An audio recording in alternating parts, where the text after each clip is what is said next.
Today my husband's birthday, and he said that he wants lasagna soup for dinner, so I had to make that happen. So I went to the store, got the stuff that we need. I got 2 packs of Italian sausage. Our family loves to eat, so I had to make sure that it's more than enough. I had my white onion, my bad, y'all. I had my white onion, I diced that up over to the side, added that in there, sauteed it a bit. I took my garlic paste. I didn't feel like chopping up any garlic, so I used some garlic paste, and it's just as good. I took my Italian season, and y'all know that doesn't really have flavor, so you can add as much as you want. I like to put a lot in mine. Then I put a little bit of flour just to thicken it up a little bit, because again, it's a soup and I don't want it to be runny. I got my spinach, and I know it looks like a lot of spinach, but anybody who loves spinach or cooks spinach, you know that that's going to cook down and it's not going to look like that in the end. So it was a whole bag of spinach that I added in there, and I just mixed that in really good, and it was smelling so good, y'all. This is his go-to dish, so anytime I ask him what he wants for dinner, it's usually going to be a lasagna soup. So mix that in real good, and then I went in with my better than bouillon, and I used the chicken flavor. I honestly use that chicken flavor in just about everything. And cooking with this for a while, I found that it's a lot easier to mix it into my food when I add the paste first, and then I go in and I add the water versus me trying to add that in with the water and then add it to the food. It's just a lot easier for me.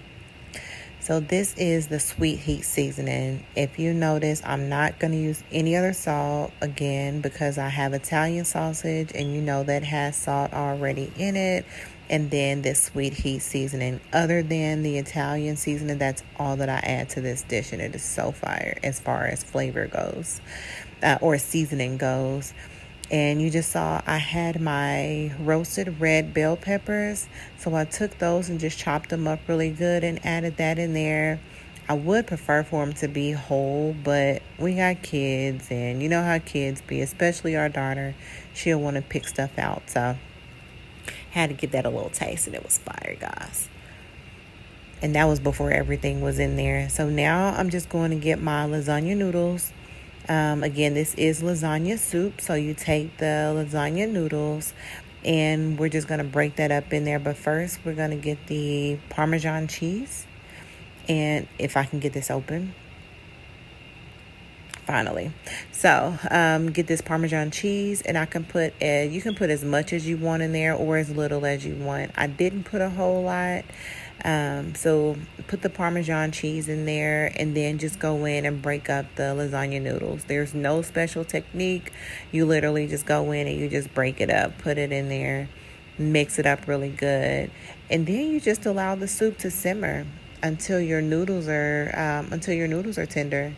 And I made this bread from scratch using that bread machine over there on the counter. I didn't get to record it, so I'm going to have to do another video where I am making the bread. But I used the machine to make the dough, and then I shaped it and just baked it in the oven. And I took some butter, some garlic paste, some salt, and some parsley to make my garlic butter. And oh my God, guys, it was fire. It was so fire. So I just made sure to douse that up real good.